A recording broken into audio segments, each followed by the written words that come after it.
मुझे लगता है कंपैरिजन आपका आपसे नहीं होना चाहिए कि आप कहां से आए लाइफ में, आपके क्या एक्सपीरियंसेस रहे हैं। आपको मतलब मुझे क्या पता कि आपने कहां से शुरुआत की और आपने कितनी ऐसी की तैसी कराई अपनी जिंदगी में, ये तो आप ही को पता है ना। तो आप वहां से कितना आगे आए हैं ये आपको देखना चाहिए। मुझे पता है मतलब मैंने क्या किया है बचपन से, मैं कितनी मेहनत थी और किस तरह के सर्कमस्टेंसेस थे और अलग अलग एक्सपीरियंसेस रहे हैं। तो ये मैं दुनिया से क्यों कंपेयर कराऊं खुद को, या मैं क्यों खुद को कंपेयर करूं किसी और से। मतलब ये तो ये बहुत बड़ी समस्या है, स्पेशली रिश्तेदार जो कि 2 दिन में बदलते हैं। मतलब आज आप अच्छा कर रहे हो तो आपकी तरफ हो जाएंगे, कल आप बुरा करोगे या कर रहे थे तो वो कुछ और कहेंगे।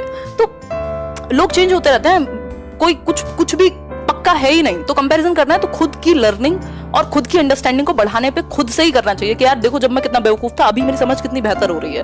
हंसो अपने ऊपर ही 4 चीजें देख करके कि पहले से बेहतर हुआ हूं। तो खुद से करो ना, खुद की टाइमलाइन में खुद की एक टाइमलाइन बनाओ ना कि 2004 था जब मुझे लगता था कि ये चीज बहुत बड़ी चीज होती है या कुछ भी इस तरीके का, या मुझे इस चीज से भी हर्ट हुआ था, मैंने यहाँ ऐसे ही पब्लिक स्पीकिंग में अपनी बेइज्जती करा ली थी। तो ये एक चीज हुई। अब आप 2016 में आए हो तो आप देखो ना यहाँ से यहाँ तक कितना इंप्रूवमेंट आप में आया, आपने कितनी मेहनत की। आपके वो जो साल थे, मुझे पता है मेरे 2021 का एक महीना ऑलमोस्ट प्लान्ड है, इतनी सारी चीजें हैं। तो मैं क्यों सोचूं कि फलाना क्या कर रहा होगा, या अभी कोई मेरा एक दोस्त क्या कर रहा होगा, उसके कितने सब्सक्राइबर हो गए, या उसने क्या कर लिया, 10 मिलियन हो जाए, 50 मिलियन हो जाए, हाउ डज इट मैटर। मुझे पता है मेरा प्लान ये है, मुझे लाइफ में ये चाहिए।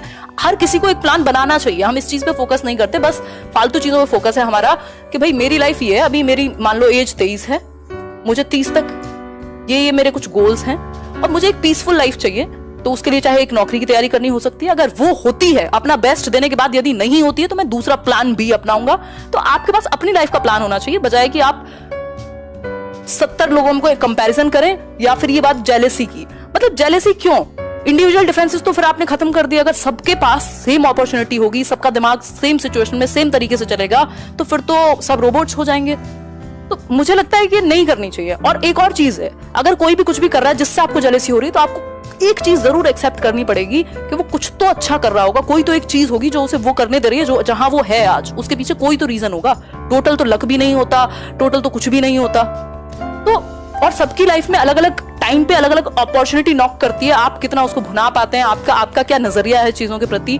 तो मुझे लगता है ये बेवजह की चीजें हैं कंपैरिजन और ये जो जेलसी है। खुद को देखिए ना, आप लाइफ में कहां जाना चाहते हैं। 60-70 साल में खत्म हो जानी है जिंदगी, वो भी मैं बहुत ज्यादा बढ़ा चढ़ा के बता रही हूँ।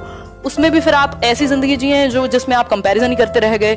आपको क्या मतलब आपके लिए क्या जरूरी है, आपको अपना एक वो सुकून जिसको मैं बोलती हूँ वो सेट करना पड़ेगा कि भाई मेरे लिए लाइफ पीसफुल कब कहलाएगी। ये 10 मिलियन हो नंबर या फिर 1 मिलियन पे भी जो मुझे करना है वो मैं करूं तब। तो ये आपको देखना है। लोगों का क्या है, हर तरह के लोग मिलते हैं, लोग मतलब यू शुड डिसाइड। और फिर ऐसे ही लोगों से आप इंटरेक्ट करते हो, ऐसे ये तो आपकी चॉइस है ना। अगर आप उन्हीं लोगों में जाके बैठोगे जहां कंपैरिजन ही होते रहते हैं तो फिर तो दुखी तो रहोगे। तो आपको देखना है आपका ग्रुप कौन सा होना चाहिए, वो 5 लोग कौन होने चाहिए जिनसे आप प्रभावित हो और आपसे जो प्रभावित हो। खैर ये इसका कोई अंतिम आंसर नहीं है, बट मुझे लगता है कि आपको डिसाइड करना चाहिए आपको अपनी लाइफ में क्या चाहिए।